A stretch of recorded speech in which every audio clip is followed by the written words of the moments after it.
Hey again, everybody, and welcome back to another Facebook Live show here with COSA TV. Greg Blanchard, a pleasure to be with you once again here on this Wednesday evening. Hope you're all doing well. And it's been a bit of a long grind here without harness racing for the past few weeks. So just trying to fill the void somewhat for you. And again, we really appreciate you tuning in wherever you are watching tonight. And make sure to drop us a line, a comment, or if you have a question for any of our special guests tonight on what is a Hall of Fame edition of this COSA TV Facebook Live program. Just before we get started, want to remind horse people again in Ontario to make sure, if you haven't done so to this point, make sure to contact the offices at COSA and get the list of all your 3-year-olds who were in training of April 1st to them.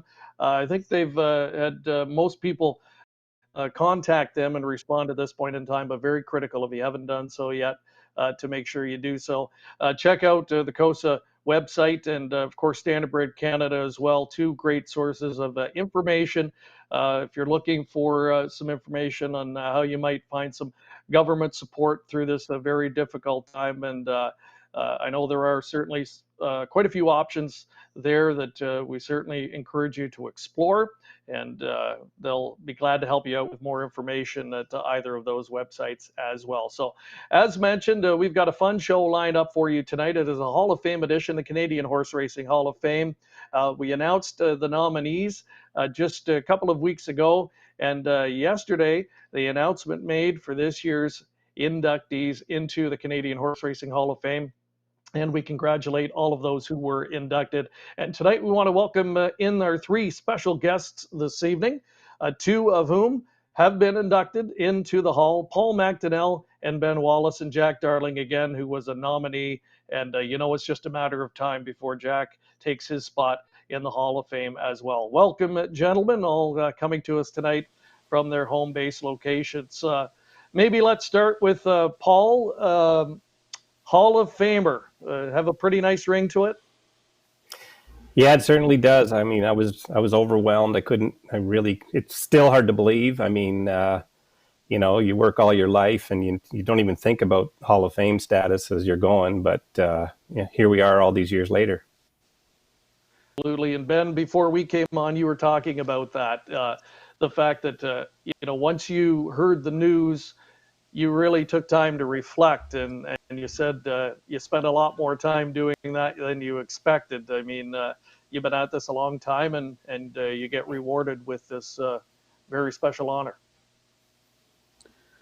Well, that's exactly right, Greg. As I mentioned on the lead-in here, the horses you always remember. They're etched in your mind, the races, the horses that you dealt with. But I was just, as I said, I was just awash with memories of 50 years of racing horses for a living, and the people that you conjure up in your mind that you remember from 30, 40, 50 years ago of people that either worked for you or worked alongside you, and stories of just fun times and tough times. And it was all that type of stuff that really took over me that evening. I had a tough time sleeping, to be honest, because I kept revisiting various situations that cropped up. And as I said, the horses are there, and we always remember the good times of our horses, and we struggle through some of the bad ones. But those memories of the horses are prevalent, whether I was a Hall of Famer or not. But the Hall of Fame brings out the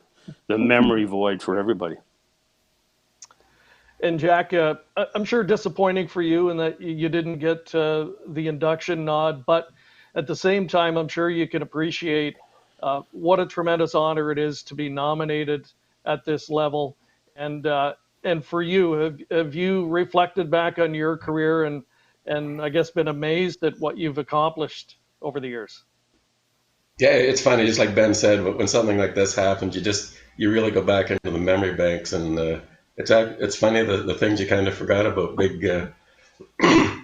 great memories. But it's just really an honor to be considered for that, and I'm really happy for both of these guys. They're both good friends and very well deserved.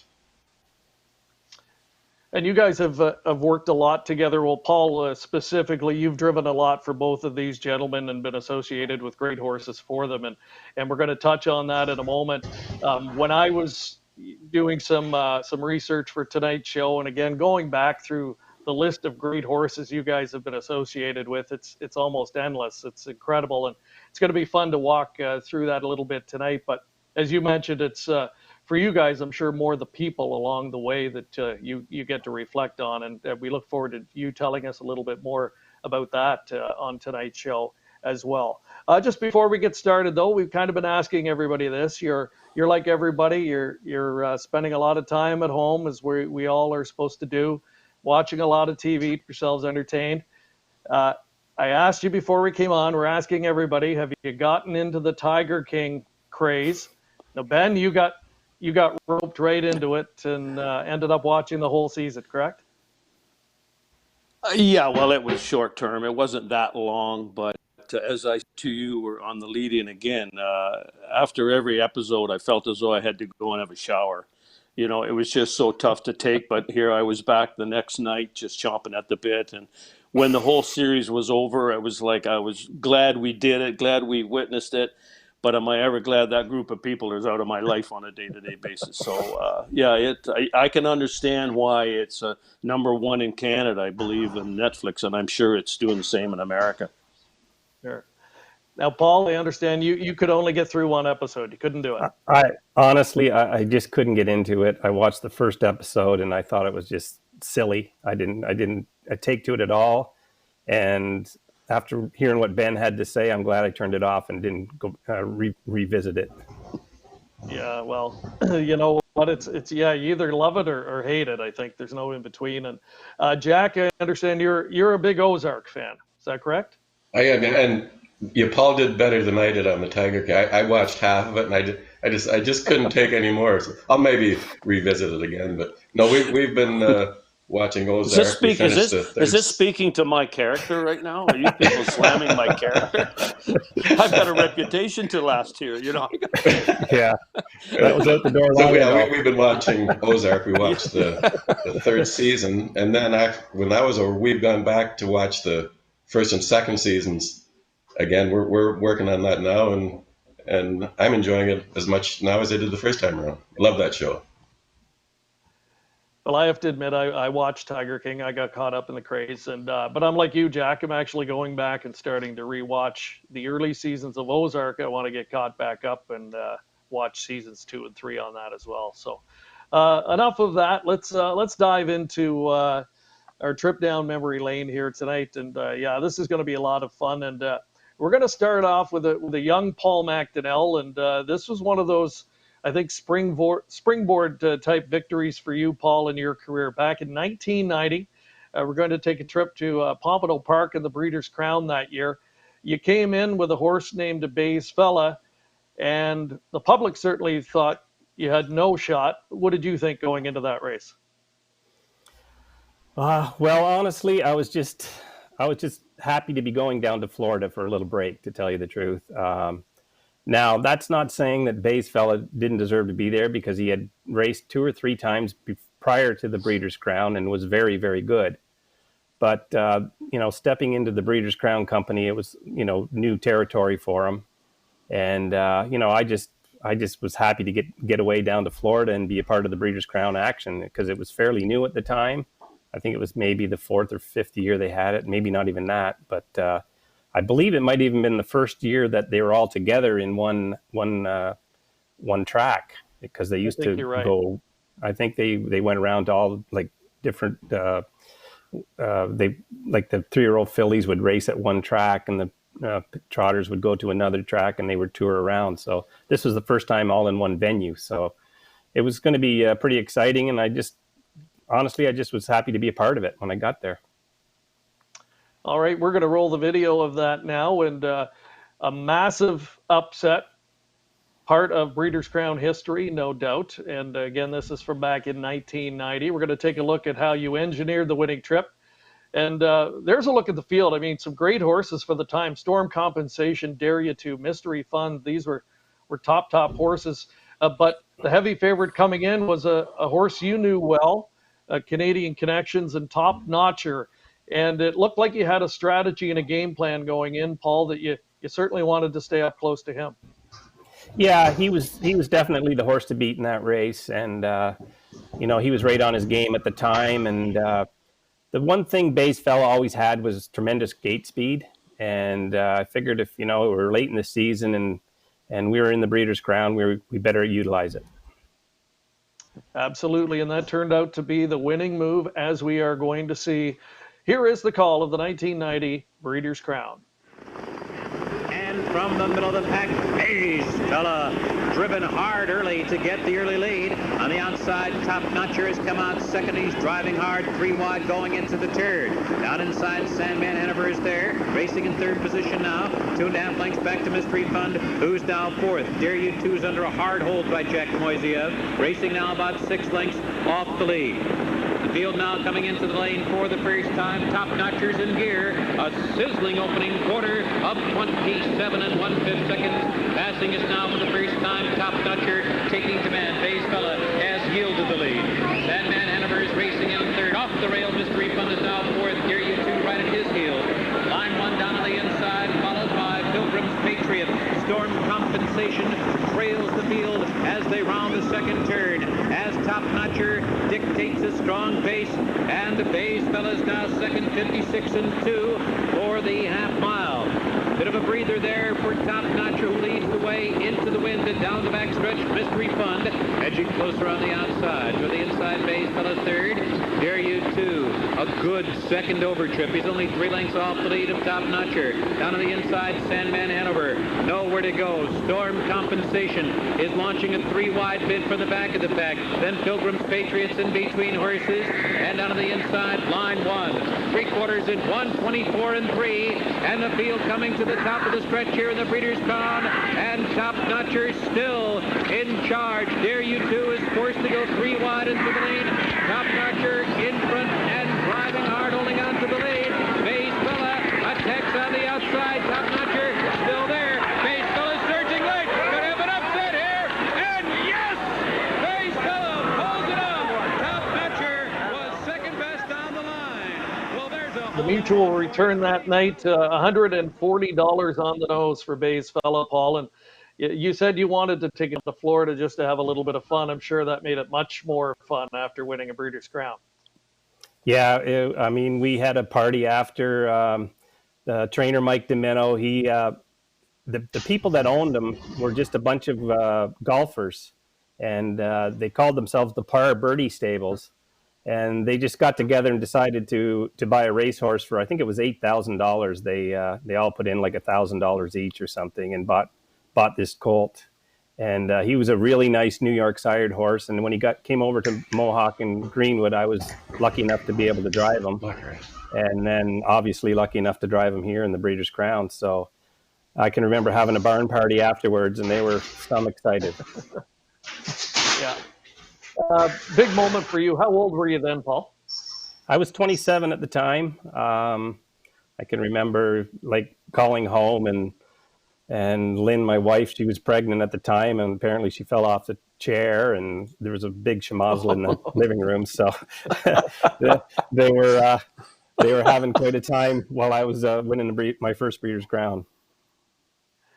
Well, a big win, and it was a great drive. I mean, you had to leave and get position behind the horse to beat Top Notcher, and able to convert that and just get up and knock him off. And first of a few Breeders' Crown wins for Paul McDonnell. There's a look at him in the winner's circle. A young-looking Paul McDonnell at the time, and the late John Pavlak doing the interview. So part of Breeders' Crown history. We're going to fast forward next, and in a moment get a look at another Breeders' Crown race. We teamed up with a Bill Wellwood pupil, and I might just ask all of you guys this, because you guys all would have obviously known and associated with Bill Wellwood closely over the years, and certainly one of the great fixtures in Canadian harness racing. And I might just throw it around the horn for your thoughts on what that was like for you, Ben Wallace. We'll start with you. Well, for me, and certainly for Paul probably himself, you could have a whole show about my relationship with Wellwood over close to 7 years there. I mean, there was there was lots of fun. I mean, he every single day was an adventure, absolute adventure. Now, some created by him, some created by me, but it was quite an experience. And uh, I often said to him, I'd work here for nothing, and he'd say, "Well, that's what you're getting paid." So that's the way it is. But yeah, you could put a whole segment together with stories of Bill Wellwood. I'm sure Billy O'Donnell and certainly Paul, as I said, would have could fill up a whole segment. Yeah, one of the great characters. And Paul, what was it like to be one of his primary drivers?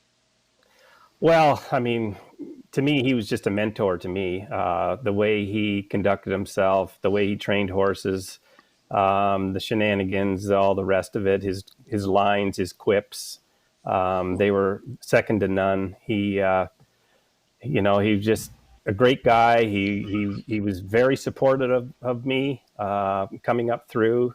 We had some good times. We had some not so great times, but overall, he stuck with me, and the whole Wellwood family, Gene, were just so good to me, and I just can't say enough great things about the man and the family. Any thought from you as well, Jack? I actually got to know Bill, later on in my career, and I'll tell you kind of a funny story. It was probably the first time I had spent any time with Bill, and it was in Florida. He was probably down there for a Breeders' Crown, and we went out golfing, and we went on the first tee. I teed off, and then Bill hit his tee shot. It went out of bounds. Yep, that's 4 off the tee. I said, "No, Bill, no, that's only 3 off the tee." He said, No, it's 4 off the tee when you go out of bounds. I said, no, it's only 3. No, I'm sure. Anyway, we go on to the next hole. He meets the foursome there. He said, "It's when you go out of bounds, it's 4 off the tee, right?" And I said, No, it's only 3 off the tee. Next hole, next foursome, you ask him the same question.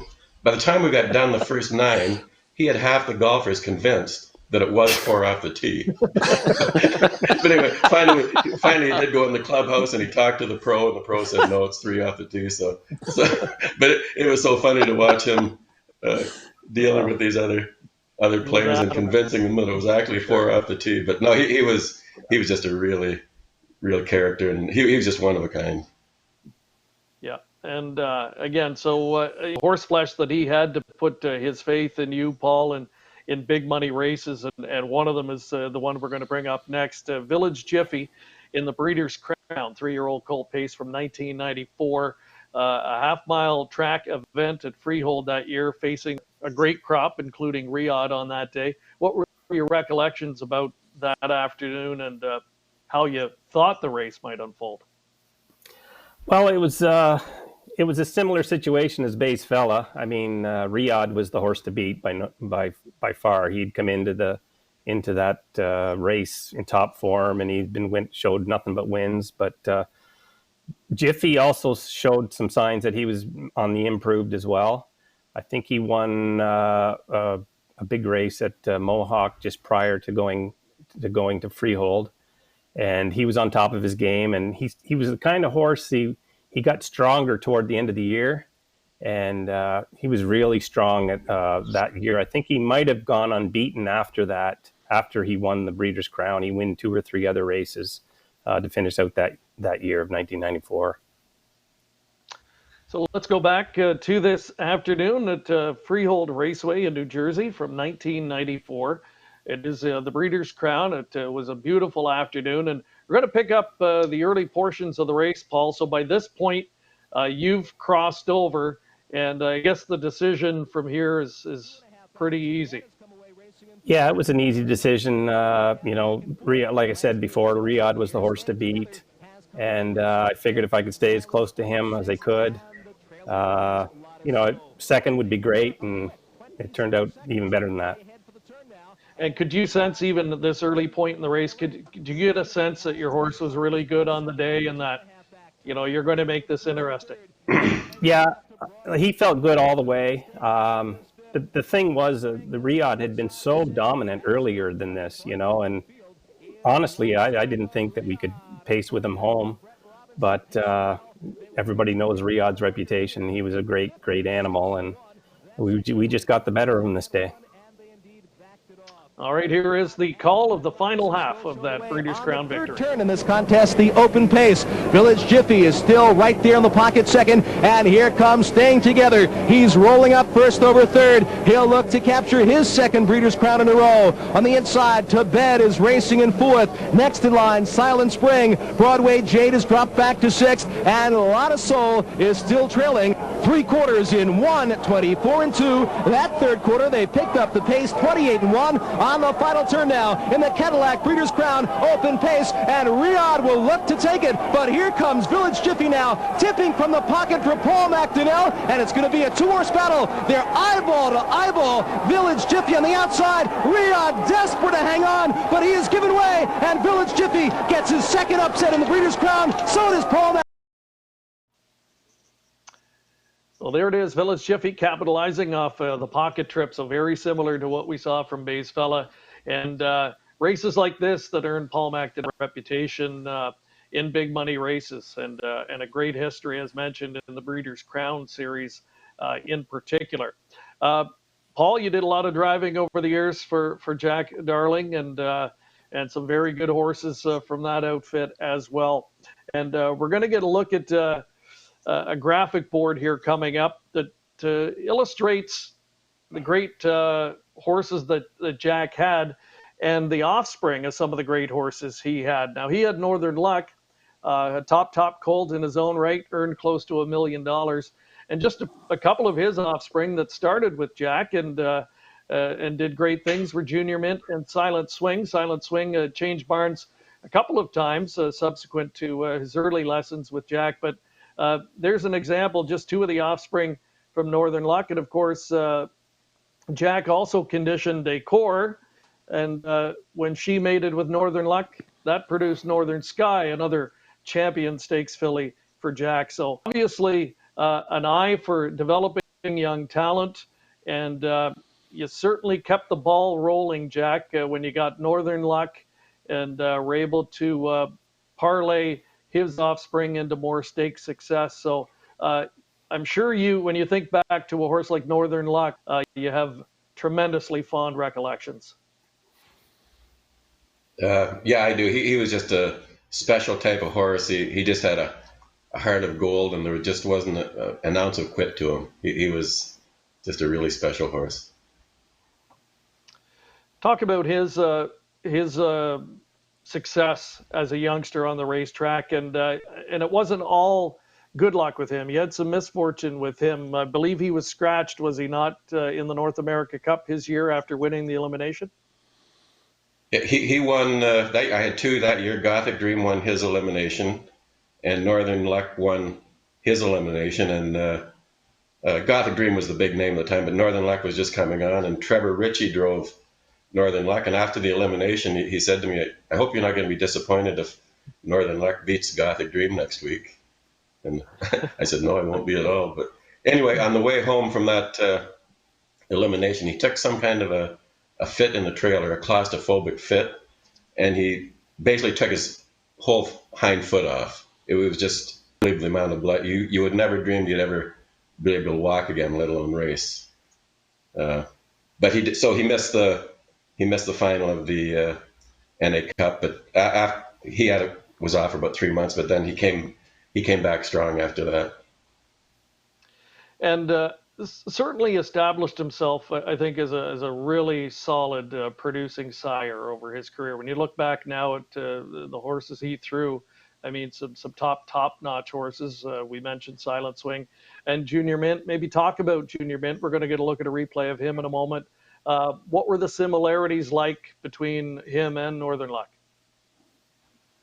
He was maybe a little bit different horse than Northern Luck. Northern Luck was a very aggressive horse, always wanted to go forward.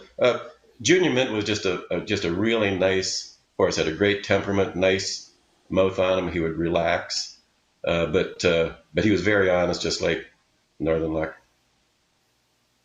And Paul, for you, maybe a thought on Junior Mint. You teamed up with him and had a big win streak during his 3-year-old season, and that included a victory in the Hoosier Cup. Yeah, he was a very nice horse, like Jack said. I loved his mouth. Like he he could leave a quarter in 26 and a piece, and then he'd just set the bit in his mouth and he'd relax the next quarter. And that alone won him a lot of races, just his handiness and stuff. So the Hoosier Cup was a big win for us. I can still remember that. We went down there, Dan Smith and Jack and myself, and captured that race. So it was a big win for all of us at the time.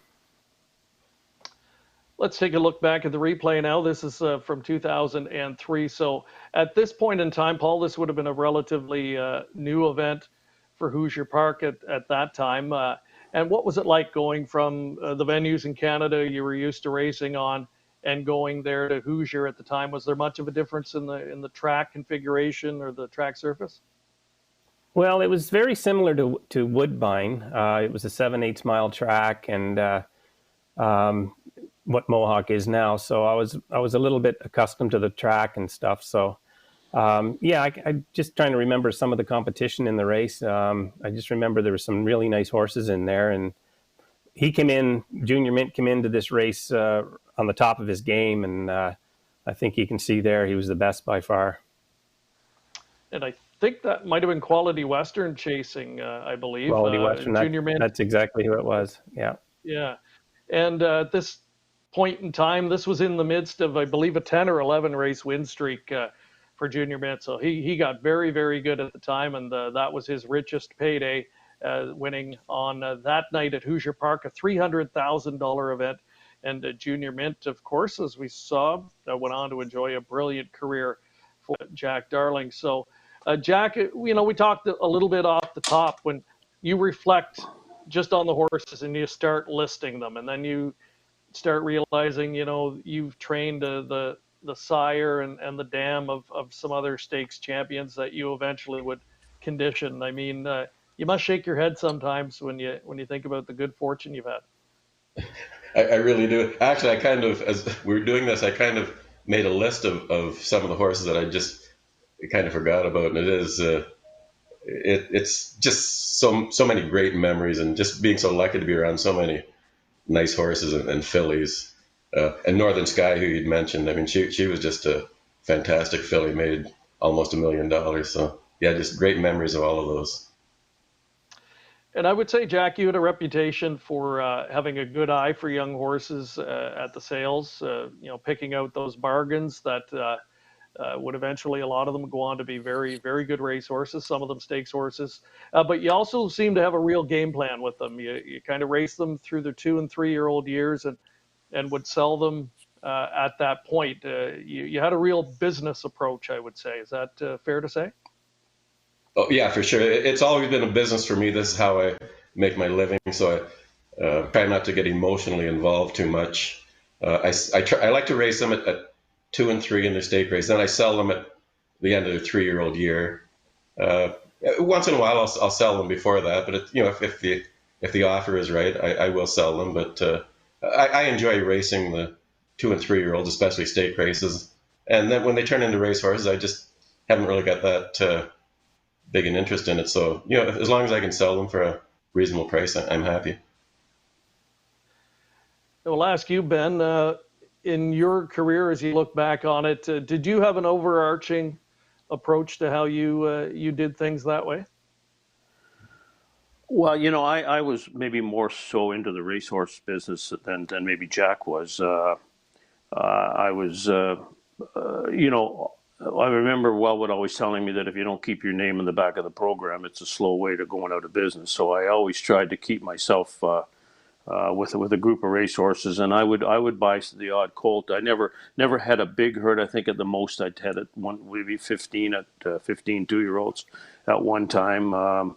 But yeah, everybody likes to trip over one. I mean, I tripped over Totally Western and won the Breeders' Crown for us. It's a 2-year-old, and I happen to own them, so that was a big home run for us. So absolutely, the 2 and 3 year old game is by far the most exciting, and it's the most rewarding too. It can be the most discouraging as well. But I always liked the race horses. I raced every night for it seemed to be a long time, and I enjoyed it. You touched on something interesting there. A horse like Totally Western, you owned him or owned part of him. And you mentioned he's a home run for you. but they're not all home runs. So how critical is it to get, a horse or two like that along the way to kind of keep you going over the years? For me personally, I just needed that. I mean, you need that to help you, maybe recoup some of the mistakes you've made. You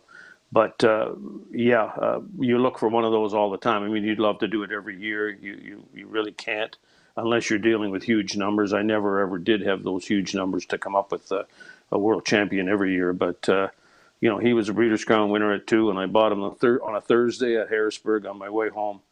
And it just turned into a real good venture financially, and a real good venture rewarding for myself and Mrs. Nagito. She owned half with that's Joie de Vie Farm. She owned half with me, and I owned the other half. So it was a very good situation. Well, speaking of home run horses, they don't get any bigger than Blissful Hall. So let's take a look back now to 1999 and just set this up for us, Ben. Give us the backstory on Blissful Hall, how he came to be in your barn, and maybe what your early impressions were of him. Well, I'd been having a pretty good run with overnight horses. My name was pretty prevalent, top 10 all the time type of thing. And I got a call from a gentleman from Quebec, Daniel Plouffe. And he suggested he sent me a couple of his own, and we had a little good luck with them. And he opted to take me to Lexington with him. And he had an affinity for a Cambest. And we happened to look at a bunch, and we really liked this colt. He had done some research on the pedigree and found out that 100 Kisses the Dam had paced the last quarter in 25 and 2 or 3, finishing at the Meadowlands, one of the fastest finishing quarters of any horse that ever been down there at that time, given that was 1997. When the colt went in the ring, Daniel thought 40,000 would get it done, and we were at 46, or we were at 45 rather, and he just nudged me and said, "Try him again." And I think we bought him for 47,000. And he was a Ridgeling, which was concerning to, some, I suppose. It didn't bother me. I'd had Ridgelings in the past that we had taken the testicle off them, or we'd left them in there and they came down on their own. So I wasn't concerned about that. He was just such a powerfully built colt that he looked like early speed would be in his repertoire. But what happened was that testicle did bother him. I think he made about 180,000 as a 2-year-old, but he did it totally locked on one line. And I remember telling Daniel that if he doesn't come off that line, we're going to have to go and get that testicle, because I'm sure that's what's making him do it. We did all the exploratory surgery we can to figure out why he was doing it, and it was definitely just it was up in his canal, and we had to go and get it, and that was after the 2-year-old year. And I took him, and we opted not to, certainly not until the spring. And I took him and Umbra Rosebud, who was the O'Brien winner of that year. I took her, the two of them. I usually kept 8 or 10 at the Meadowlands, overnight horses in the winter. And I thought, what a great surface to keep 2 horses up on. And so I turned them up for about a month and brought them down to Jersey with me. And Bruce McDonald was running my stable down there for me. And I recall them, it would be middle of February or so. I remember going down and just jogging Blissful. And I looked down and, I said, I think I see the other testicle. And sure enough, the other testicle came down. And from that day on, he was just a exceptionally fast horse. He was a gentleman horse, 0 to 60 and whatever you want, and then walk him a piece if you want.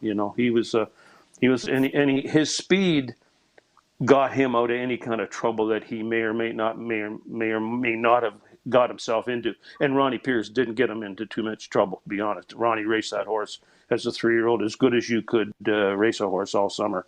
And that's kind of the story of him. And he went on and made $1.5 million, and he sort of opened the door for me again. Well, we're going to get a look at some of the tribute footage put together by the Canadian Horse Racing Hall of Fame on Blissful Hall. And the big achievement, one of the big accomplishments for him in his 3-year-old year, of course, winning the Pacing Triple Crown in the U.S. And part of that being the Little Brown Jug as well. there he is, a look at him and yourself and Ronnie Pierce in the winner's circle in one of many trips to the Charm Circle with him that year. It really looked like he as you mentioned, he had, I guess, his issues or something that you could point to where you knew he was going to improve and be a good 3-year-old. But did you envision how great he was going to turn out to be that year? No, and anybody who tells you they can do that, they're probably lying to you. He was a Triple Crown winner, and those are very, very few and far between in either breed. So yeah, no, he put it all together, but he had such an innate speed that, like I said, he could get himself out of trouble if he ever did get himself in trouble, and that's kind of how it all played out for him. And there you can see very kind of a compact horse, wasn't he? And as you mentioned, a lot of Yes, power there. Yeah, as I said, you probably wouldn't buy him watching his gait or whatever, but boy, the way he was built, a little short-legged, but he had a hind quarter on him like a real solid racehorse, and that's kind of how it all turned out for him. And getting a look at some of his offspring as well. Maybe not the home run as a sire, but a great racehorse and a member of the Canadian Horse Racing Hall of Fame, as is his trainer, Ben Wallace. And Ben, we had some look at him there, and we're going to take a look back now at that third heat from the Little Brown Jug that year. So take us through that day. I mean, you win the first heat pretty impressively. The second heat, though, he gets upended. What happened there? I think he just got a little maybe over raced going to the front a little bit, and a horse caught him at the wire. It's pure and simple. And that's kind of my take on it. That I couldn't say the horse was any different than he was. He just got caught at the wire. And but in saying that, when we went to the third heat with a 4-horse entry, I told Daniel Plouffe in the paddock, "You just won the Little Brown Jug, because this horse can sit fourth and go around them at any time he wants to." And I'm just being honest here. That's exactly how it happened. Ronnie just let them set up, and then he kind of surprised them up the backside. But that's exactly. I felt very confident going into the fourth heat, or the third heat rather, that we were a winner. As it shows right here. I mean, he was. He was never more than 3 lengths off them at any time, 4 lengths, and I thought he had enough speed, as I said, to get himself out of trouble if he had to. Well, this isn't trouble. This is just a powerful horse racing for the third time, And we're going to see an electrifying 3-wide move here momentarily. Let's let Roger Houston take you through the final quarter. Pearson, Blissful Hall, 3/4, 128 and 3. And now they're pacing, and it's Blissful Hall moving on the outside, goes right on by. Mystical Short coming to the outside, looking for Art, trailing Royal Flush Hanover. Down the stretch he comes on the outside with every stride, looking for Art, but he can't catch. Blissful Hall. Yeah, what a move in the back stretch. That was a special race for that horse. Absolutely. So again, when you reflect back on all the good ones you've had, where does he rank for you? Well, he's in the mix. I'll be honest, he's in the mix. You hate to say that you have a Triple Crown winner and he's not your number one favorite horse, but by far he is. He's right in the top group. But I have a couple other ones there that are pretty close to me too. So. All right. Well, speaking of fan favorite horses, there are very few in the history of the game that drew more attention and more fans all over North America than the horse they called the Grey Gladiator, Admiral's Express. Paul McDonnell, you were the primary driver behind him for much of his career. A horse that really didn't take off until he switched to the Ontario Jockey Club WAG circuit at the time. But what are your early remembrances of the Great Gladiator?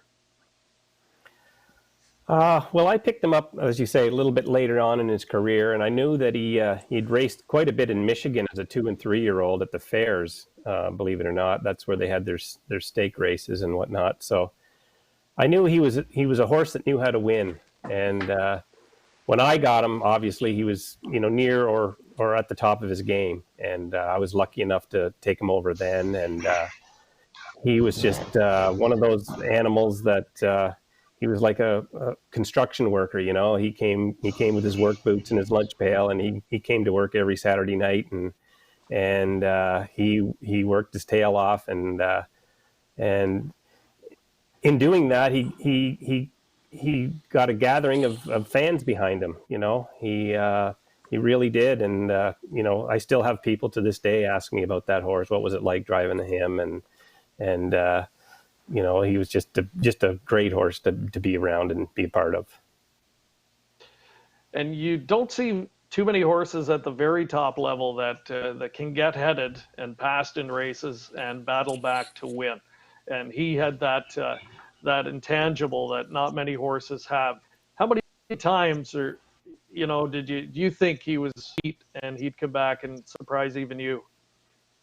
Oh, he surprised me a number of times, and I think that was kind of the strategy of the other drivers as well. They knew if they could get around him and head him, that he'd be a lot easier to beat, because if they did give him that extra room that he needed, or that extra breather that he needed earlier in the race, they'd never get to him.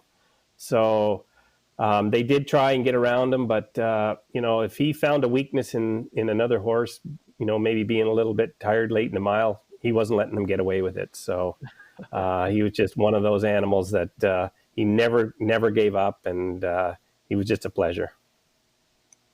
And that tenacity on full display in our next replay. And this was the night that he set the track record at the time at Woodbine Racetrack. And do you remember this race, Paul? I mean, it's one of those where, as we're going to see, turning for home, you're actually headed by another rival.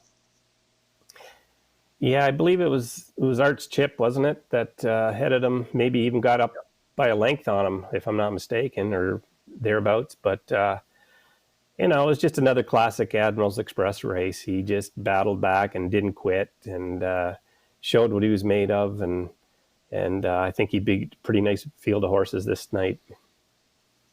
Absolutely. So, Curtis, let's roll tape. And on this night, you had an outside post to work with as well. Another weapon he had in his arsenal, Paul, was that early gate speed.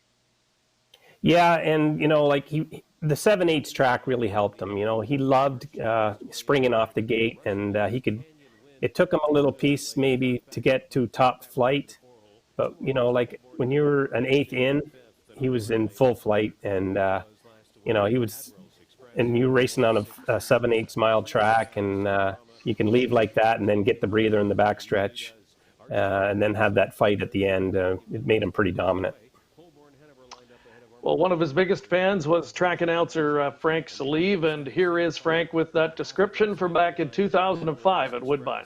Admirals Express off at 12-1 is going to be the halfway point leader. That's Tigerama following along second. Archchip is third, and a 3-5 favorite. Canyon Wind sits on the inside fourth and now pops out past the half, 54-2. Admirals Express is still going. Tigerama there flushed out first over was Archchip. Mark Evers rallies Archchip up out of the 3-hole as they move into the final turn at Woodbine. Canyon Wind now has a second over toe. Holborn Hanover gearing up on the outside. Now fifth, driving through. That's Boulder Creek to pass. Armbro Animate the trailer. At the head of the stretch, Archchip is challenging Admirals Express, and Canyon Wind is a chilly second over. The Pocket Rider all the way. Tigerama 1:21-4, 27-2 in the third. Just a short lead, Archchip, but Admirals Express is trying to battle back. Canyon Wind flattening out a little bit from second over. Admirals Express battling back on the inside with Archchip. Admirals Express, the Gray Gladiator, slays him with a supremely brave effort again. Track record for the Gray Gladiator 2, 1:48-2. What a wonderful moment for Admirals Express, the charismatic Gray. Charismatic, great way to describe him, Paul. And Some Beach Somewhere, a horse that obviously you're greatly associated with, but Admiral's Express as well. Do you still get people today asking you about him? Oh, absolutely, all the time. There was, I think, Woodbine Entertainment put a poster out when he was at the height of his popularity, and every once in a while, one of those posters will surface. There'll be a fan at the fence looking for it to get signed. So, yeah, he certainly was a charismatic horse. Again, Frank Salive was instrumental in making him popular as well. I mean, he just delivered some great lines on him, and deservedly so. So again, tonight we are very happy to be joined by Paul McDonnell, Ben Wallace, and Jack Darling, our Hall of Fame edition of COSA TV. Great to have you tuning in tonight. Make sure you drop us a line. If you've got a question for the guys, please let us know in the comments section, and we would love to hear from you. Speaking of hard-hitting grinder-type horses that became fan favorites, one of those, Ben Wallace, was a horse named Zuka. And maybe give us the background on him. He's a horse that ended up racing free-legged. And again, we don't see that too often, especially racing at the high levels he did. Yeah, he was a sleeper all winter, that colt. I bought him. I think we give 22,000 for him. And Jamie Millier, who owns Classy Lane, him and I split him. We owned him ourselves. And he was just a great big kind of a slab-sided guy all winter, waddled along, but was always around there at the wire. And I remember the morning of our schooling races that Jamie used to hold at Classy Lane. It was a 2-5 morning. Everybody's kind of agreed that we'll go around 2-5. So I slipped him down to the half. I went to half and 5 or 6 with him, and I thought I better gather him up a little bit, or I'm going to go around 210 here. Well, I went around 2-1, and geez, everybody's kind of upset with me. And I said, I'm telling you, I never even thought of racing this big bastard. I just thought I better scare him along a little bit. And he come a half 56 in the piece. And I remember Jamie, they used to get your picture taken even at even the schooling races. And I remember telling Jamie, I said, I don't know if we're lucky or not, but this is a pretty good horse. And well, he made $1.5 million racing tough, right on the outside. And I give a lot of credit to Mario Baerjan. He could scare one along without hurting them pretty good, and he sort of helped create that horse. And I remember I was forced to send him to the Meadowlands I think he raced down there 4 or 5 times, and to Nifty Norman, and George Brennan drove him. And I remember going down there one time, and George said to me after, how the hell does Mario get this horse to go? Because we struggled in Jersey. But I think it was a different racing style down there. They were out and going all the time. Up home, we could kind of get an eighth in him or a half in, even though he was on the outside. So he just kept going. He did not know where the wire was. He won in, I think, 49 apiece at Peterborough, was a world's record for a free-legged pacer, and he was just you could count 250 for about 4 years in a row, and he was a pay deal. That he was like a totally Western. He came along at the right time and paid a lot of bills, paid for a lot of mistakes, and like I said, if they come three wide off of him, coming first up, it wouldn't matter. He'd plug his way through the wire, and he was an open pacer for 4 or 5 years, and we got rewarded every Saturday night because of it. Yeah, he really amazing that he earned what he did. He was kind of the bridesmaid type. He didn't win those big money races, but he raced in a lot of them, danced a lot of dances, and was often right there at the finish. And one of his best efforts, he didn't win, but he was second in the Allredge Farm at the time, and we're going to take a look back at that now and bring that one up. This is at Lexington's Red Mile, and you said that he typically didn't have a lot of luck south of the border, but on this day, he appeared to love the clay oval. I give Jody a lot of credit, and I was mad at him in the same race. He raced the horse good. He scared him along pretty good, and to be honest, I forgot that he'd even raced there. You showed me this video early in the day, and I forgot that we'd even taken him down there. But if you'll notice, coming off the top turn, Mr. Big's up. He's a favorite. We're second over behind him, and I'm sure Jody was thinking, well, Mr. Big should be where he is. He's up front, and he's probably going to win. He's a favorite. I'll get him to be second. But down near the wire, I think if we'd have raced that horse tougher from the top, and this is a trainer owner talking, I'm not being critical of anybody, but if we'd have raced him tougher from the 3/4 pole home, I don't know. You watch yourself. I'm not sure we wouldn't have got our picture taken. Yeah, he definitely makes it interesting. And just a short field of 5, but a great group with Won the West and Mr. Big. And here's the call with Sam McKee from back in 2008. 55 seconds flat. Zuka follows the livest of cover, and Eagle Luck is pinned down in traffic. He's 5th on the inside, but only 3 lengths for the lead as they tighten up on the far turn, and it's Won the West with 3/8 to go. Mr. Big with that relentless move is coming to him on the outside, right at the throat of Won the West as they near the 3/4 marker. Zuka second up on the outside. Boo's cruising, gets a one-hander to keep up. Eagle Luck is the trailer. 3/4 123 and 2, and Mr. Big has worked his way up alongside Won the West, and Mr. Big has taken the lead at the top of the stretch. It's Mr. Big starting to draw clear. Won the West on the inside, racing in second. Zuka put to left-handed pressure by Jamison third, but it's Mr. Big who's wrapped up. Zuka on the outside trying to get to him. Mr. Big, Zuka is coming, and Mr. Big holds on to win. Zuka was second, Won the West third, 149 and 4. Yeah, and Zuka was certainly coming at the end there and fell just short. And as every typical owner, you think maybe we should have won, but he raced great. That's all that matters. And I thought everybody did a good job there. Yeah, and a great career for Zuka, the free-legged horse. Another look at the finish there in the 49 and 4 mile in the Allredge Farm from that year. When you think about as you mentioned, home run horses and treating it as a business. Jack Darling, one of the best strokes of business, I'm sure, of your career was a filly by the name of St. Lad's Popcorn. You purchased her for $5,000. Maybe take us back to how that transpired. I actually had her mother, and I think I had her on a full sharing deal with St. Lad's Farm, and we were selling all the yearlings and splitting it. And this was by my sire, Twinbee Champ.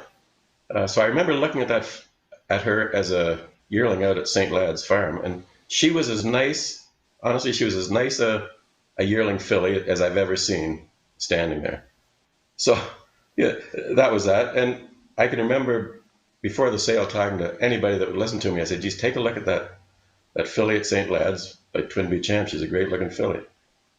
Anyway, I don't know, nobody looked at her, nobody liked her, I don't know what the deal. Anyway, I ended up buying her for $5,000, and why, I have no idea why, but yeah, she was a phenomenal 2-year-old. I think she just beat her first lifetime start, and then she ran the table the rest of the year. She was a real pleasure. Was she a natural right from day one? Yeah, she was perfect from day one. Great manners, just a perfect filly. She really was. We're going to take a look at the super final from her 2-year-old season, the $300,000 super final. So this was her biggest payday. And by this point in the season, she really had established herself as the best in the division. Yeah, she was dominant going into that race. The only thing I was nervous about was that year for those finals, it was just a horrible night weather-wise. It was torrential rain the whole night. The track was horrible, so it was just something to be worried about. But she went to the front and she performed like she always did and got the job done. Okay, let's take a look. This is the super final for St. Lad's Popcorn, just a $5,000 yearling purchase, as mentioned, and this is from back in 2008. Less than ideal weather conditions on the night. We're in mid-November, of course, in Canada, so there's always a chance you're going to get that.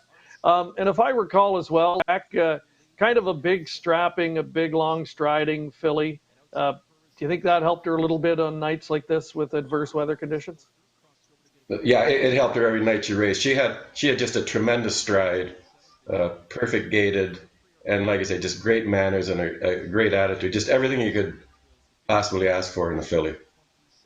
What similarities did she share with the sire, Twin B champ? Uh, Hard to really compare them, other than Twin B champ. He had a heart of gold, great talent, and there was no quit to him. St. Lad's Popcorn was the same. Just there was just no quit to her. So here's a look at St. Lad's Popcorn, polishing off an incredible 2-year-old campaign back in 2008.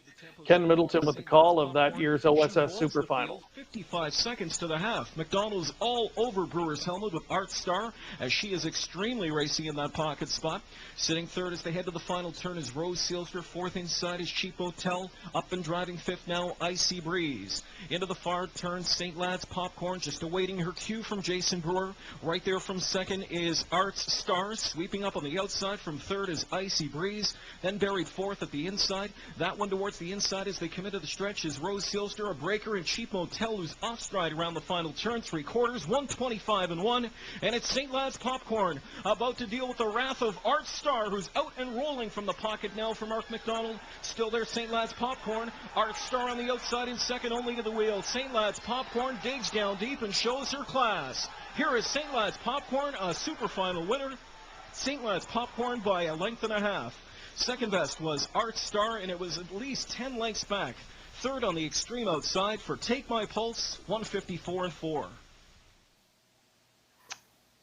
Big year for St. Lad's Popcorn, and Jason Brewer driving. That's back when Mark McDonald was still competing on our circuit at the time as well. We had a comment from Blake McIntosh, and I don't know if it's in reference to this or not, Jack. He said, "Jack, you told me. I wish I had listened to you." Was he one of the people you were telling about this filly? It sounds like he was. I told a lot of people about her.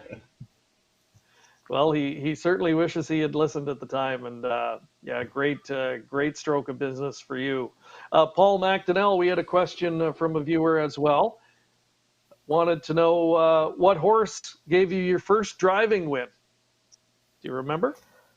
Yeah, well, for sure. It was at Kawartha Downs back in 1981. It was a little horse that my dad basically just gave me. He said, "Go learn how to drive this horse, learn how to drive on this horse, I should say." His name was Dandy J. Might.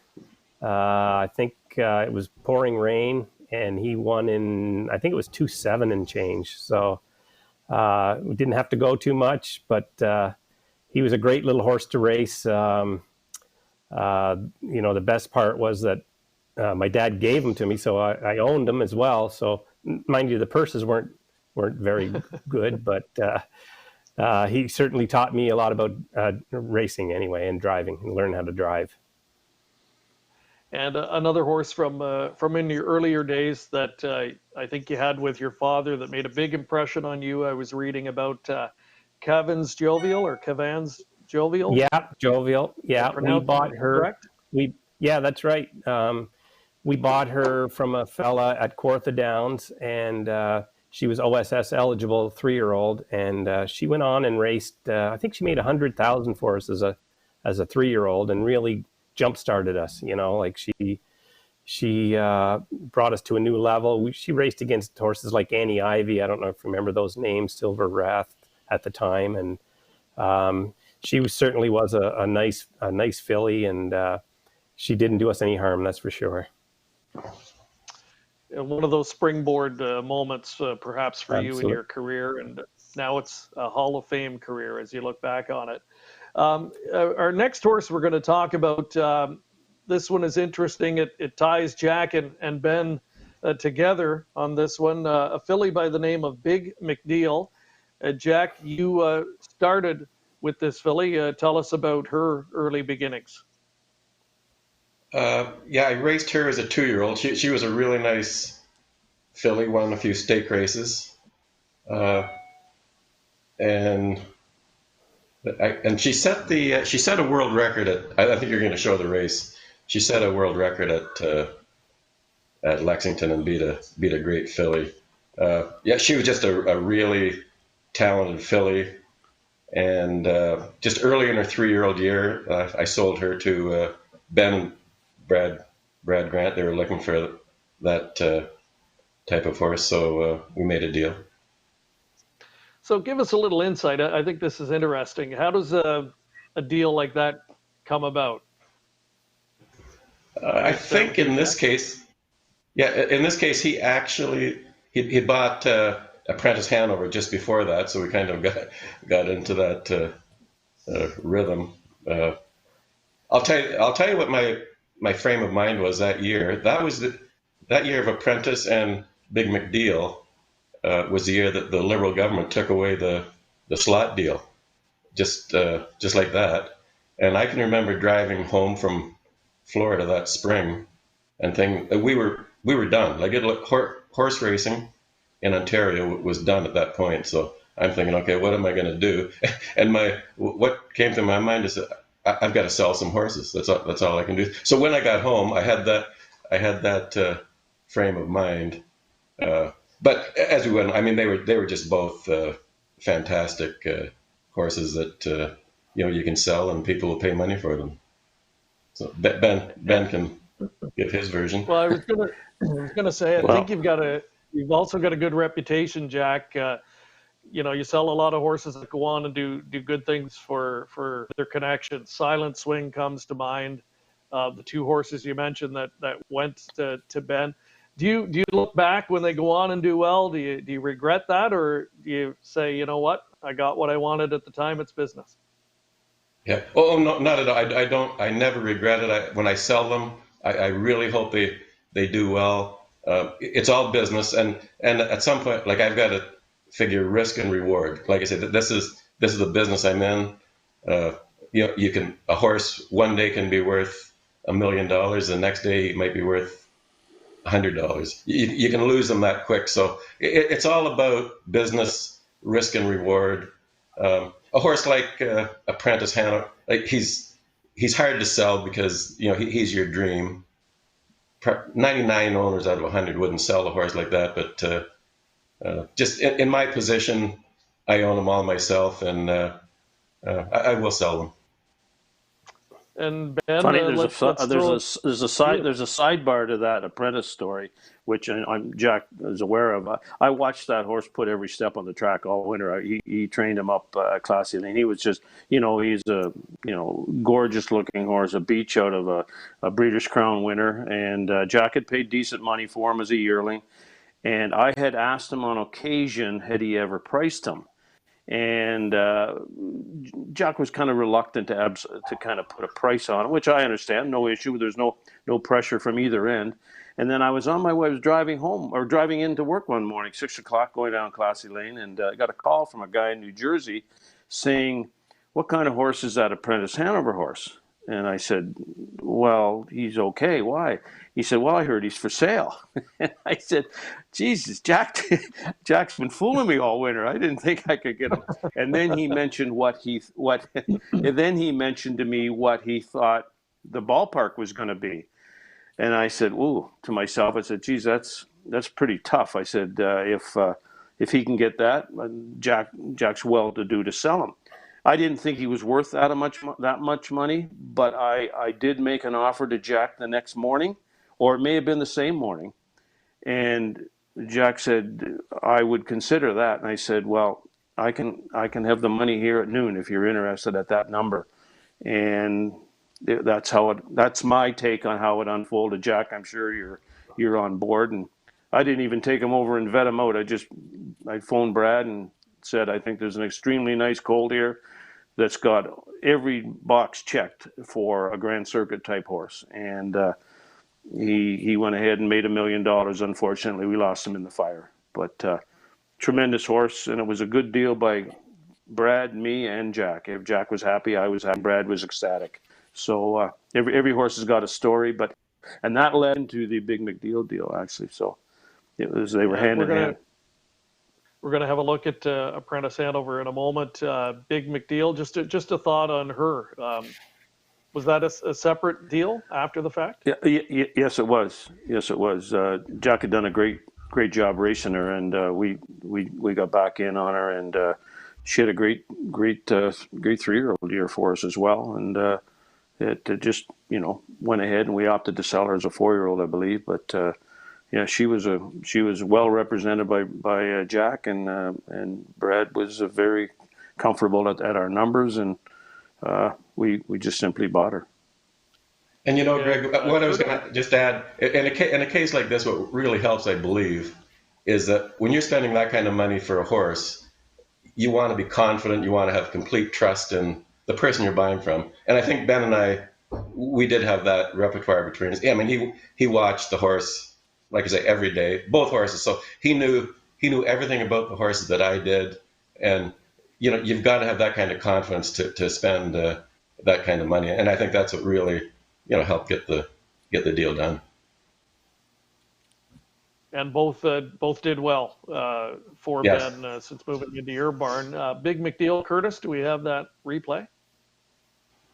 As mentioned, this was a world record as a 2-year-old at Lexington, and I mean the world record time and the fact that she upset a great filly, Jack, may have come as a bit of a surprise at the time. What are your recollections of this particular event? I'll tell you the story behind this one. Jody had been driving her, and this filly, to me, she had a great burst of speed, but you just had to use it at the right time. The week before, he raced her in a stake at Lexington, and she always felt like she had lots of horses ahead. He pulled her out right at the head of the lane. She paced up beside the leader, took the lead by a head, and then she just kind of hung and finished fourth. So going into this race, I can remember telling Jody before we went out, I said, you know what? When you're looking at the Civil War and you see the two sides, the British, the South and the North are coming toward each other, and the sergeant is there, and they've got their guns pointing at each other, and the sergeant says, hold your fire, hold your fire, hold your fire, hold your fire, till you get right to the last second. And he said, yeah, I get what you mean. So anyway, yeah. And if you watch him, he sat in that 2-hole till as long as he possibly could. To be honest, I thought he could have stayed in a little bit longer, but when you watch his stretch drive, you'll see him sitting in that hole, and I hope he was thinking about what I was telling him the whole way through. But he just tipped out and just got her nose out in front, and yeah, like I say, it was a world record, and that was a great filly that she beat. Yeah, American Jewel was the filly on the lead, and 1-9 on this day, so that tells you how dominant she looked on paper. Here's a look at it. Jody, I sat in until about the midway point of the stretch, I would say, and here she comes. Yeah, I really thought he should have sat in a little longer, but he got it done anyway. So just reaches up, 150-2. Jody took direction well there, and it all worked out for the best. 150-2, world record at the time, back in 2011. Now, Ben, when the filly went into your barn, she continued to be a very, very productive filly for you. Had to be happy overall with having her in your barn. Always, and as when coming from Jack, I know the background on them quite a bit, and Jack's very, very straight up with everything, and she was well represented, and again, I think the numbers fell into the right world, and she won Cinderella for us out at Hawthorne, or Maywood rather, and she won a couple other events, but she made good money, and everybody was happy, and it was one that certainly helped out. So let's go back to Apprentice Hanover. You get the deal done. He comes into your barn. What were the expectations of him, at least starting off? Well, again, the expectations were that this could be a dream maker. Maybe a little disappointing in the sense that he didn't get a major event on his card. He won some Grand Circuit events, but he didn't get like a Triple Crown race or one of those. But again, he still made respectable money and was just a treat of a horse to have around. And as I said, unfortunately, he was one of the ones we lost. But no, a great horse, and I could use another one. great on all size racetracks as well. And we're getting a look back now at his victory in the Cleveland Classic. This came late in the year at Northfield It was Park a in snowstorm. December of that year. And yeah, he, all that racing you do up here in the wintertime maybe served you well here. Yeah, well, Jody raced him, and he absolutely raced him super. He gave him an excellent trip, and he just popped off cover and beat some tired horses, and he was full of himself, and it was a great win for us. I thought this horse had all the makings of going on to be an exceptional aged horse, and we didn't get to see all of that in his career.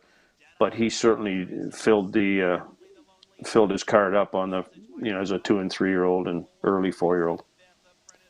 Yeah, and he always seemed to give you a good race. He didn't always win, Yep. but as you mentioned, so handy, so versatile that you could give him almost any kind of trip, and he'd be there at the end. I remember here in the Molson Pace one year, where I believe it was State Treasure, and come off late. I mean, I thought for sure you were a winner that night. Me too. We got beat a nose or a long head or whatever it was. But yeah, that's just the story of it all. But there's no bad memories about having horses like him around. Let's take you through the final half of this one. Cleveland Classic. Power leads him out there a half a length. Twilight Bonfire on the outside is inching closer on the leader. He now trails ahead 3/4, 124. Poised to strike 3 wide, Apprentice Hanover. A perfect trip for Deadeye's Dragon as they make their swing to the top of the stretch in the Cleveland Classic, and with the lead word Power on the outside, Twilight Bonfire 3 wide, Apprentice Hanover, and down the stretch they come. Twilight Bonfire 3 wide, Apprentice Hanover. Apprentice Hanover comes on to get the win over Twilight Bonfire, and then maybe Good Day made in third in 152-1. Apprentice Hanover, and one of his many victories in his career. Ben, did he hit $1 million, or was he just on the verge of $1 million? No, he. Sad story. He went over $1 million in, I believe, November of the year and he passed away on January 4th. So he was just over the $1 million at the time. So yeah, he got the $1 million. Well, yeah, we remember the the barn fire. I mean, safe to say that's the low point of your career, and I know you've been through that before. I mean, the Jockey Club circuit had been through that before years prior, but not to the level of devastation we had this time. Yeah, devastating to everybody. And he said that's exactly what it was. And since then, you've had a new recruit into the barn, Easy Lover Hanover, another son of Some Beach Somewhere, and we're going to get to look at him in a few moments as well. Some more questions. We want to thank the viewers for writing in, and this one comes from Greg Gangle. Question for all three, asking if you could pick one out at the yearling sale, would it be more on pedigree or conformation? What do you put more weight in? Maybe start with Jack on that one. Yeah, mine is definitely the conformation. It's always been like that. I'm just looking at a special type, just a certain type of horse that I'm looking for, that I like, and if I fall in love with the individual, I try to drink the pedigree pretty sometimes, but I need pedigree too, but it's the conformation is the main thing for me. And what about you, Paul? Yeah, I have to agree with Jack there. I'm a conformation guy. I think the horses have to operate right, and if they're built right, they'll operate right. So I'm all conformation. Ben, do you share that assessment? Well, I mean, I don't think you can get away without conformation. I agree with my partners here. I agree 100%. I think you need pedigree, but there are times when if I'm looking for a bargain baby, and there's a flaw that I've had in the past on multiple occasions, I'll accept it and hope to roll the dice on it and go ahead and at least make him or her a moneymaker. But when you have those opening night horses at Harrisburg and Lexington, you're not you're going to get mostly confirmation, and so the prices are going to result in that. So, but again, I will on occasion try to roll the dice on something that says this horse can get raced. Okay, another question. Blake McIntosh, our number one fan here on COSA TV. Jack, in recent years, you've switched to buying Ontario sired mostly. Why is that? I do it basically for my convenience. Just I've done the Grand Circuit thing. I've done all the traveling. I'm just getting to the stage in my career that I like to stay close to home when I'm racing. We got a great program here, so from the training center, Classy Lane, I can just race at these tracks close by. The longest truck would be, an hour generally. So I've just decided, and I'm trying to keep my numbers down. So I've just decided to go out and try to buy the best Ontario sired that I can, and go from there. And I mean, we're in Ontario. We're getting some better pedigrees, and you can buy an Ontario sired horse that can do on the Grand Circuit if you get the right one. So there's a chance. Yeah, we're going to hear about one of those in just a few moments. Of course, talking about Some Beach Somewhere, but we'll get to him in a moment. And maybe a thought on the Ontario program as well, Jack. I mean, it took a hit. The industry in Ontario took a hit, as you said, back in 2013, but it remains one of, if not the best stakes program. Yeah, we've been so lucky that the government has saved that program for us. And to me, the Ontario sired stakes is the horse racing business in Ontario. That's what keeps us going. That's what almost all the trainers. That's what keeps them going, is these Ontario sired races and the breeding. And it's a big business, and it's a successful business. So we're very lucky that the government has kept it going, and it looks like we're in good shape for quite a few years going. So the OSS program, yes, hopefully that will remain intact for the most part this season. We're still operating in a lot of uncertainty right now. And what that also means is that some of the regular raceway horses are on the sidelines. And one of the very best hard-hitting top-class performers in the last couple of years on the circuit here, Ben, has been Easy Lover Hanover. So when you lost Apprentice Hanover, you went looking for a horse that could, somewhat fill that void. Tell us the story around the purchase of this guy.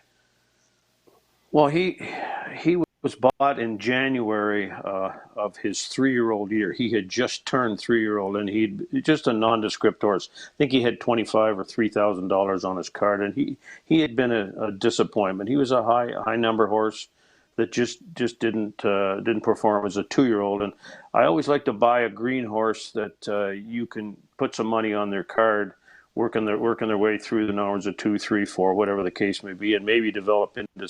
And that's exactly how this horse turned out. I mean, he was just good from day one. I know his attitude was supposed to be the issue, but I took him home and I monkeyed around with him a little bit, and I think he won 6 or 7 out of his first 8 starts with testicles. But I had told Brad, I said, this horse trains like there's more to him. He should be a better horse. But if he ever throws a stinker in, we should maybe consider castrating him. Well, I thought I'd be smart and I'd take him over to Flamborough one night and race him over there. Well, he just raced horrible. Never tightened a line finishing at all, and was just terrible. And we'd already raced him half a dozen at least times. And I said, now would be a good time to castrate him. And we did. And he's just been a treat. I think he's got $1.1 million made for Brad, and he's paid for a lot of mistakes for me. And he's just such. I trained him this morning, as a matter of fact. He's just itching to get back at work, and he's just been a real good, solid Saturday night type horse. I think he won at one time. He won 9 races in a row, and then I think he won 6 or 7 in a row the other time. So he's done absolutely everything and more that we expected from him, and anybody that knows him, anybody that's around him, just looks at him. I mean, if you've seen him right now, he's got dapples on him. He's fresh. He's just doing what he's supposed to do. He's a racehorse, and I'm so glad that that Brad went back to the well for me after we had our problem, and we cut the guy, and he just turned into be a serious moneymaker. I'll maybe get you to speak to that. You talked about Brad going back to the well, and having an owner like that in your camp. What can you say about him? Well, Brad Grant is his honesty and his integrity are rivaled by his his good philanthropy that he has. He helps everybody, and he sees the weak spots, and he's not afraid to go there. And he knew we were in trouble after that January 4th, and he went back. We flew back down. It was 3 weeks later. 3 weeks later at the January sale, the horses passed away on January the 4th, and January 21st was the sale, and we were fortunate. I think we bought 2 horses, and both of them were very creditable horses. But then Easy Lover's gone above and beyond what he's supposed to have done. So he revitalized everybody, and to this day he's still contributing to the coffers. Absolutely. So let's keep our fingers crossed that we see Easy Lover and other horses back in action sooner rather than later. We're going to go back to one of his richest paydays, Ben, the Progress Pace from 2016. If I recall, would this have been one of his first major tests against the better 3-year-olds? Yes, it was, and there was occasion I thought he deserves to go someplace because he had a stake program that could have followed, but he was happy at home, and I think he was making us significant money every Saturday night or every race that we came on. This was a 3-year-old event. And I didn't think that I didn't want to. I'm getting kind of like Jack, I don't mind staying at home racing either. I don't want to put one on a truck and trailer and take them 6 hours and fly somebody in to drive them and be 4th choice. If I'm going to be the favorite, it's a different story. This guy at this stage in his career, he kind of changed around, and he knew that going by horses was what he was supposed to do. And I said, Brad, let's roll the dice and go down there and race this horse. And we did, and as it happened, he got out the right time, and Dougie raced him tremendous, and it was a big significant payday. I think in the winner's circle, Brad had his iPhone out and did the conversion, and he had a big smile on his face when he see what he raced for. So that was a great night for us, and a great night for the horse. And he beats a pretty good field here on this occasion as well. 26 and 3/4, and gapped out slightly, but as you mentioned, right in here, he knows what he has to do. Yeah, I mean, he had reasons to get beat too. They were going, and there was good horses in front of him. He got his note. He was the right horse at the right spot, absolutely. But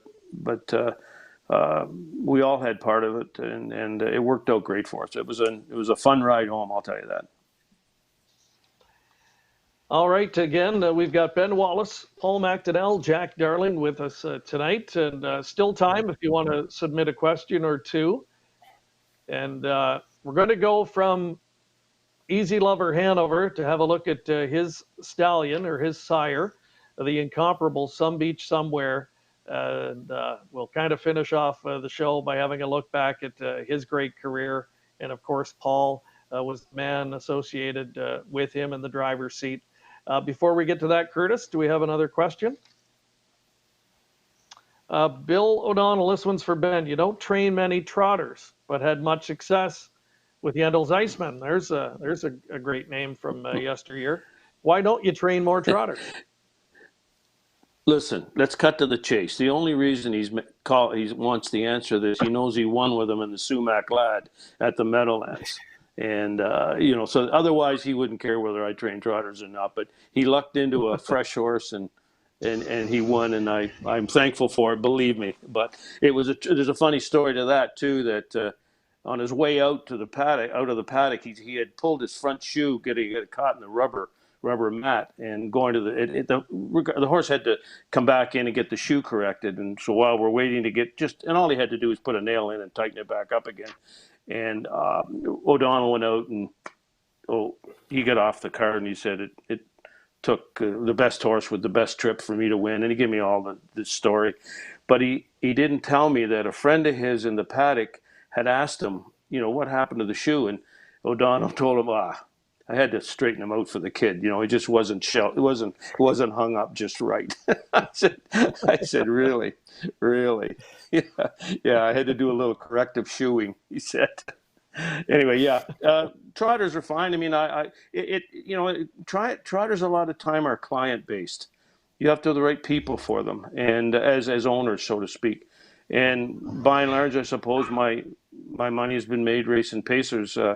But over the years, we've been fortunate. We've had the odd trotter that helped out too. So, Ben, while we're talking to you right now, let's ask you. We've got a question coming in asking you about your first training win. Can you remember your first victory as a trainer? This is really going back. This is at Greenwood Raceway. I was working for Keith Waples, and a fella that knew my parents had a 3-year-old running around a field that was no good. He was by post time out of an unproven mare. Okay, so I'm dating myself, but this is what his name was. Cliff Time, and I picked him up, and he was exactly what Jughead's supposed to mean. He had a head on him like this, big dumb son of a gun. But you know what? He put it together. I remember at Greenwood Race, we were at Garden City at the time when I sent him down. When they sent him down to me, the first day he kicked over a shaft, run loose, ran through West Coke's barn, tore a bunch of those $1,000 wooden Houghton bikes off the top. I was in here. This thing, he wasn't worth what those race bikes were worth. Anyway, he won the first 6 races that we started him at Greenwood. He won. With Clarence Gagnon drove him. Clarence was Keith's second trainer, and I think ended up winning the last 2 or 3 races for him. But he won 6 of his first starts, and I thought, geez, 21 years old. I just finished university. I just finished. I was at the University of Windsor, and I thought I'd play the horse game for a little fun. I thought, oh, how easy is this? So that was. That was 50 years ago, So, wow. That's the first training win I had, and he won all 6 of them, and so that turned around horse, because if he hadn't have been any good, I probably would have been. Who knows? Well, you never know, right? And Jack, what about you? I mean, what were your early beginnings like? Do you remember your first win? This is really surprising to me, because I've been thinking about it and I can't remember, and I'm really in trouble because I just asked my wife Ann who it was, and she can't remember. I can tell you who my first winning drive was. Was a horse called Zamalot. He was a Australian horse, and it was at Woodstock, and all I remember is I was sitting in the 2-hole. I pulled him out at the head of the lane, kind of got by the horse, won the race by a length, and I can just remember the pain I had in the pit of my stomach from just all the excitement. But I can remember that, but for the life of me, I can't remember my first training win. Well, that's why you let Paul handle the driving, and Ben and Jack focused on training, and it really has worked out well for all 3. Paul, I'm going to switch gears and, of course, talk about Some Beach Somewhere. We can't have you on and not talk about him. Let's go back to when he first surfaced in Ontario. The colt showed up from Truro Raceway, where he had 3 qualifiers, 3 qualifying wins. I think Brent drove him himself, Brent McGrath in all 3, I believe. And the last qualifier before he surfaced in Ontario was in 2 minutes and a fifth. So off of those lines, what realistically were you expecting, in this race? Well, I was probably expecting more than most people because I had the opportunity to train him at Mohawk in between his qualifier in this race here. So, and the first time I sat on him, you could tell there was something special about him. I mean, he was just a powerful horse, and it was hard to believe he was just a 2-year-old. So, I did have a little bit of insight on him, and I was remember driving to the track this night, feeling a little bit excited to see what he was all about, but he still went way above my expectations, like way above. Yeah, this is a Battle of Waterloo elimination from 2007, and it's his first career start. It produces an all-time Canadian record of 154 and 2. First of all, at this point in the race, I mean, you can sense how fast you're going. Can you believe he's doing it as easily as he is in his first career start? No, I can't. And right here, I'm just kind of idling him. I feel so much power in him, and he was just so strong. And I was just making sure that we were going to be good on the half-mile track. I just didn't want to rush him too hard, and I just had a ton of horse, and I was just waiting on him to do his thing. And he did that 54 mile with so much ease. It was scary. Can you remember your initial reaction when you saw the time come up on the board and what you thought to yourself? Yeah, I just knew he was going a big mile. I don't recall knowing exactly what the track record was at the time, but when he paced to the wire, he was just under wraps, and the time flipped up 54 and change, and it was just scary moment. Look at how strong he is at the wire here. Yeah. So, I mean, going into the race, I mean, you trained him. He had pretty good qualifying lines coming in. What were you realistically thinking at the time? Like, were you thinking we might have a gold colt here, maybe a really top grass rooter? I mean, or is that a tough question? I was pretty sure. Yeah, I was pretty sure he was a gold colt. As a matter of fact, the day I did train him, Brent will still tell you this story, that the first question I asked him when I came off the track was, "Is this horse eligible to the Metro Stakes?" I was that impressed with the way he trained. So we that was the next goal after this, was to put him in the Metro, and we were using the Battle of Waterloo as a stepping stone for that. So a fun little story here. I'm not sure if Ben will recall this or not, but myself and Curtis at the time, we did some features on the Battle of Waterloo final. So after the eliminations, we went out and shot some features that week. And I remember talking to Ben at his barn through the week. And I remember Ben telling me at the time, I said, "There's some beach somewhere. Is he the real thing?" And I seem to recall Ben telling me he'd never seen anything like it. Was that the sense you had, Ben, and watching him as a spectator? Absolutely. I was very interested in the horse because I had bought the colt, the brother to him, the year before, and paid good money for him. So I knew I wasn't smart enough to buy him, but I'd heard the training reports coming out of Truro, and I'd heard he was kind of special and whatever. But I raced either in that race or in the elimination that he won again, and I was very curious of just seeing what he was all about. And when he came in the paddock at Grand River, he was a king of, and never said a word.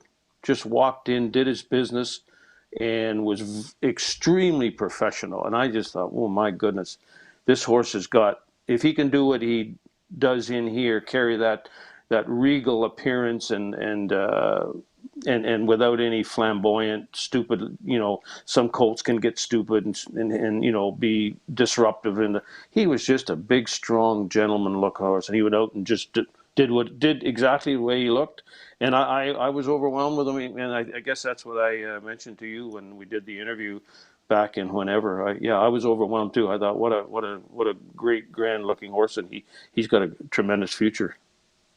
And Jack, as you watched him from afar, and as a guy who's trained many top 3-year-old colts, what were your impressions of the beach?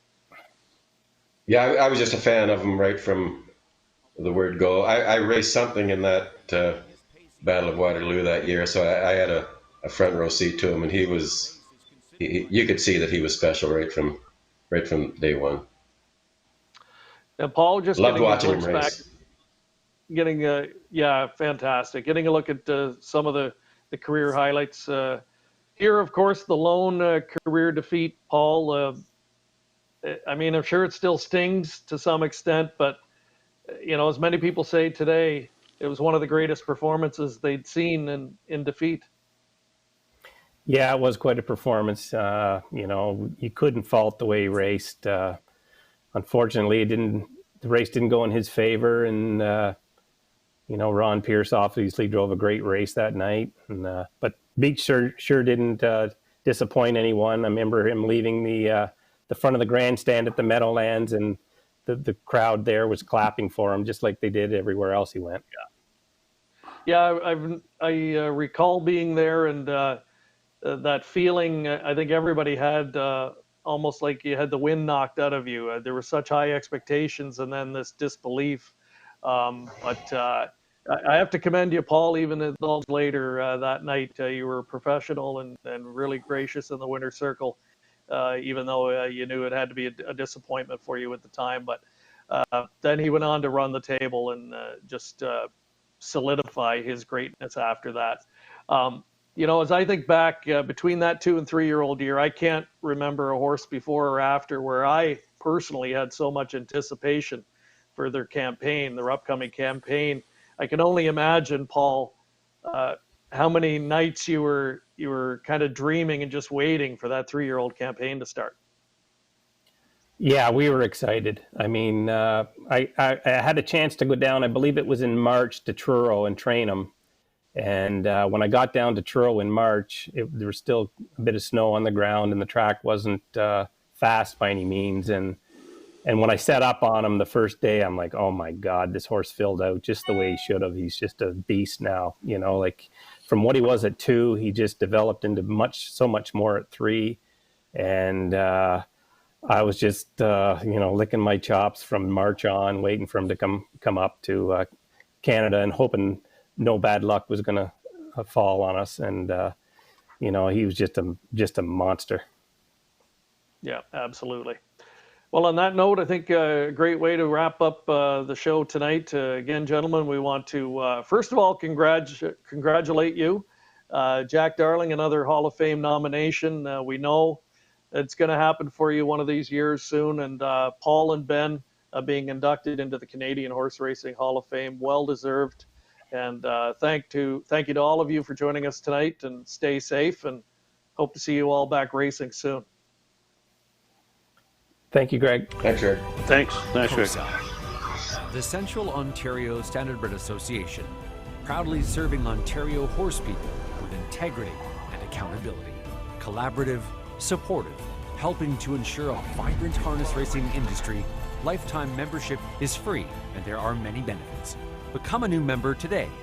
COSA, representing the interests of horse people racing at Ontario racetracks. To find out more, visit COSAonline.com.